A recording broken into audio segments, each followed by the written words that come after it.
Hey, guys! Have you ever thought about the success of Avatar, The Last Airbender? Yeah, that show was a hit, but did you know there's a story behind the Avatar from the very beginning? That's right! Today, I'm gonna tell you about the origin of the Avatar in the series Avatar, The Legend of Wan. So buckle up, because this story will blow your mind. Animations have long ceased to be just entertainment for kids. There are productions that can please diverse audiences. I call them onion films, precisely because they have many layers, which allows easy assimilation by numerous people, whether they are demanding or just watching to pass the time. Balance is sought after by various means, and many current films fail precisely because of this. It's not easy to give depth to a story. A classic example that I always like to use is Matrix, which has a whole philosophical question in its narrative, good direction, a good script, and in the end, it can be seen just as an action movie. It's all about finding the balance, and speaking of that, how not to learn about it in Avatar. It's been a long time since I was moved by an animation like this.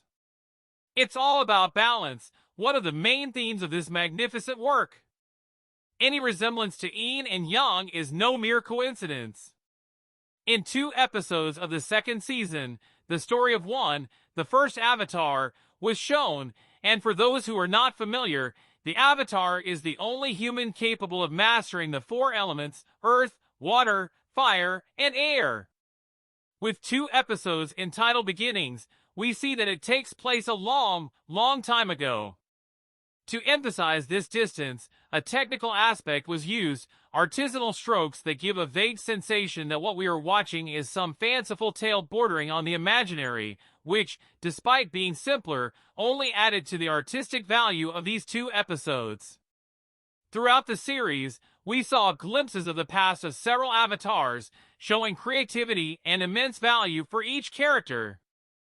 I'm still curious about the case of the Avatar who lost his beloved to a spirit that stole faces. In the introduction of the episode, we meet Wan. Right away we see his striking characteristic, the typical rebel, a scene that strongly resembles Aladdin's own presentation from Disney. In one of the dialogues with 2 of his friends, it is mentioned that some have power and others do not, which causes a lot of frustration.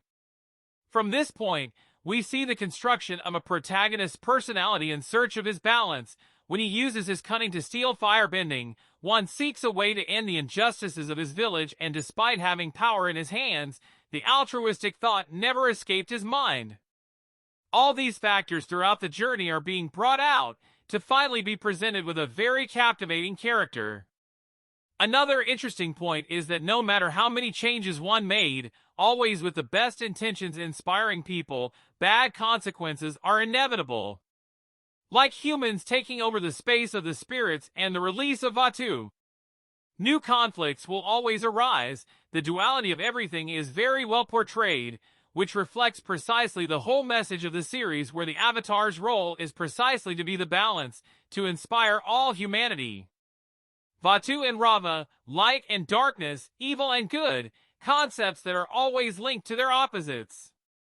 Already in the 3rd act, what for a brief moment seemed to be a sad story, we accompany Wan's lamentation with Rava for not having achieved the then dreamed peace. With this scene we see the true beauty of this story, aided by an excellent soundtrack.